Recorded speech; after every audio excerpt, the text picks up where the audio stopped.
మన బాడీకి కాల్షియం చాలా ఇంపార్టెంట్ అండి. అది మన ఎముకలకు అలాగే మన దంతాలకు కూడా కాల్షియం అనేది చాలా అవసరం.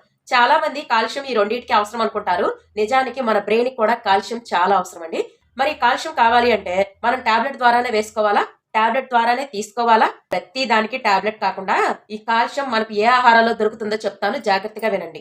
నెంబర్ 1 అండి నువ్వులు. నువ్వుల్లో కాల్షియం అనేది ఎక్కువగా ఉంటుంది. వీటిని లడ్డూల్లా చేసుకోండి లేదా డ్రై రోస్ట్ చేసుకొని పౌడర్ చేసుకొని మీరు తీసుకునే కూరల్లో కానీ సలాడ్స్ లో కానీ తీసుకుంటూ ఉండండి.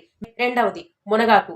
పప్పులో వేసుకోవచ్చు, కారం పౌడర్ చేసుకోవచ్చు, ఎలా అయినా తీసుకోవచ్చు. ఇక మూడవది కరివేపాకు. దీన్ని తీసుకోవాలంటే కరివేపాకు పౌడర్ చేసుకోవచ్చు లేదా మీరు కనీసం కూరల్లో వేసిన కరివేపాకుని పారేయకుండా తిన్నా కూడా సరిపోతుందండి. ఇంకా 4వ ఫుడ్ రాగులు. రాగి జావలాగా అలాగే రాగి లడ్డు తీసుకోవచ్చు, రాగి సంకటి తీసుకోవచ్చు, రాగి రొట్టె తీసుకోవచ్చు, ఎలా అయినా సరే ఈ రాగి పిండిని మీ బాడీలోకి ఎలాగైనా పంపించవచ్చు. నెంబర్ 5 పాలకూర. పాలకూరను కూడా మీరు ఎలా అయినా తీసుకోవచ్చు. నెంబర్ 6 బాదం. ఈ బాదంని నానబెట్టి తీసుకోవడం చాలా మంచిది. నెంబర్ 7 రాజ్మా. వీటిని కూరల్లో తీసుకోవచ్చు, బాయిల్ చేసుకొని తినొచ్చు, ఎలా అయినా తీసుకోవచ్చు.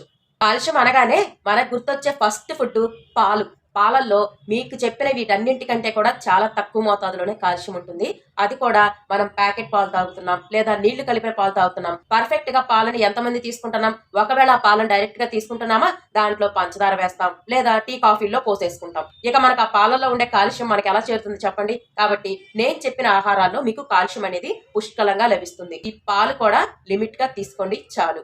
పాలు తీసుకునే విషయంలో మీరు చేసే అతి పెద్ద తప్పు షుగర్ కలుపుకోవడం. ఈ పంచదార వాడకం వల్ల ఈ పాలలో వచ్చే బెనిఫిట్స్ కంటే కూడా ఈ పంచదారలో వచ్చే ప్రమాదాలే మీకు ఎక్కువగా ఉంటాయి. కాబట్టి నేను చెప్పిన ఆహారాలన్నింటినీ కూడా మీ డైలీ రొటీన్ లో ఇంక్లూడ్ చేసుకుంటూ ఉండండి.